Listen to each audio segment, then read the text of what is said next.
ഞാനുള്ളത് കാപ്പാട് തീരദേശ പാതയിലാണ്. ഈ കാണുന്ന രീതിയിൽ കാപ്പാട് തീരദേശ പാത പൂർണ്ണമായും തകർന്നിട്ടുണ്ട്.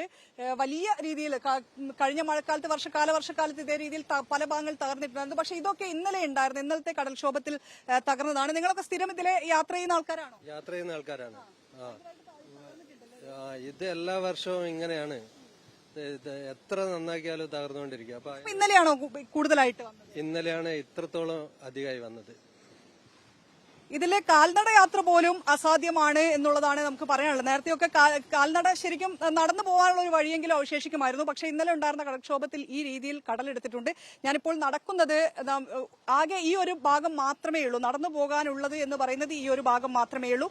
അതിനുള്ളിൽ കൂടെ പോലും മണ്ണ് ഇടിഞ്ഞു വരുന്നുണ്ട്. ഇതിനുള്ളിൽ കൂടെ നമുക്ക് ഇവിടെ നിൽക്കുന്ന സമയത്ത് തന്നെ മണ്ണ് ഇവിടെ നിന്ന് ഇടിഞ്ഞു പോകുന്നത് കാണാം. അവശേഷിക്കുന്ന ഭാഗം കൂടെ മണ്ണ് കടലെടുത്ത് പോകുമെന്നുള്ളതാണ് നമുക്കിപ്പോൾ തോന്നുന്നത്. ഇതിപ്പം കുറെ വർഷങ്ങളായിട്ട് തന്നെ ഈ ഒരു പ്രശ്നമുണ്ട്. ഇപ്പൊ ഇത്ര രൂക്ഷമായിട്ടുണ്ടോ ഇന്നലത്തോടെ? ഇന്നലെ മുതലാണ് ഇത് രൂക്ഷമായത്. ഇന്നലത്തെ വെള്ളം വേലിയേറ്റത്തിലാണ് ഇത് കൂടുതൽ രൂക്ഷമായത്. ഇത് കുറെയായി കൊല്ലം വരുമ്പോൾ കടല് ഇങ്ങനെ എടുത്തുകൊണ്ട് പോകുന്നത്. ഇതിന് വന്നിട്ട് ഇതേപോലെ ചാനൽ റിപ്പോർട്ട് ചെയ്താൽ ഒരു പേരും ഒരു ശാശ്വത പരിഹാരം ഇല്ല അല്ലെ?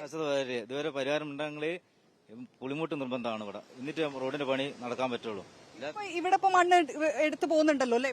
ഇപ്പോഴും വെള്ളം വേലി കയറ്റി കയറിക്കൊണ്ടിരിക്കല. അപ്പം കയറി കൊടുക്കുമ്പോ ഈ മണ്ണ് പെട്ടെന്ന് ഇടിഞ്ഞു പോകും. അത്രേ ഉള്ളൂ. നിങ്ങളൊക്കെ ഇവിടെ ഉള്ള ആൾക്കാരാണോ? ആണല്ലേ. വലിയ നടക്കാനൊക്കെ ബുദ്ധിമുട്ടാവുണ്ട്. നടക്കാനൊക്കെ ബുദ്ധിമുട്ടാ. പിന്നെ ഞങ്ങൾ ഇതിൽ കൂടെ പണിക്കോക്കല്ലേ. ഞങ്ങളിപ്പോ വണ്ടി ലോറിയൊന്നും വഴിയിൽ കൂടി പോകാൻ പറ്റുന്നില്ലല്ലോ. ഇതിൽ കൂടി തന്നെ ഞങ്ങൾ പണിക്കോല്ലേ. ഹാർബറിലെത്താൻ ഇനി വേറെ വഴിയൊന്നുമില്ല. കുടുങ്ങി കിടക്കലാണ്. ഇപ്പൊ അതിൽ ഹൈവേ കൂടി പോകേണ്ടി വരും. കുറെ നേരം വെക്കും. ഹൈവേയുടെ പണിയും കൂടെ നടക്കുന്നു. ഹൈവേന്റെ പണി നടക്കുന്നതിനെ കൊണ്ട് കുറെ നേരം വെക്കും. പണിക്ക് പോകാൻ വേണ്ടി പൊലച്ചക്ക് പോകുന്നല്ലേ. പിന്നെ പെട്ടെന്ന് ആൾക്കാർ ഇതിൽ കൂടി വണ്ടി എടുത്ത് വരുമ്പോൾ ചിലപ്പോൾ കുയില് വീണോന്നു. അതും ഭയങ്കര പ്രശ്നമാണ്.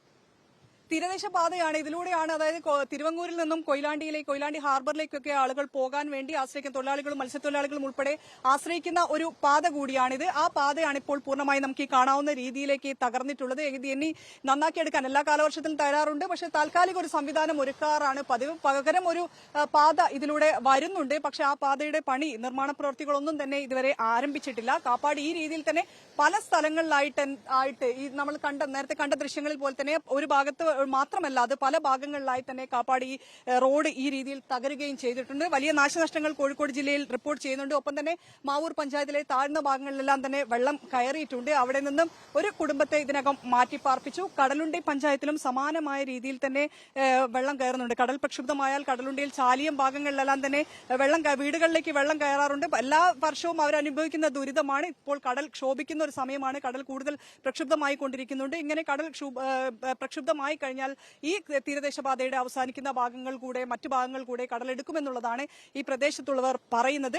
എന്തായാലും വലിയ നാശനഷ്ടങ്ങൾ റിപ്പോർട്ട് നല്ല മഴയാണ്. ഇന്നലെ വൈകുന്നേരം മുതൽ നല്ല മഴ തന്നെയാണ് കോഴിക്കോട് ജില്ലയിൽ. അതിൽ വലിയ നാശനഷ്ടങ്ങളാണ് ഇപ്പോൾ റിപ്പോർട്ട് ചെയ്തുകൊണ്ടിരിക്കുന്നത്.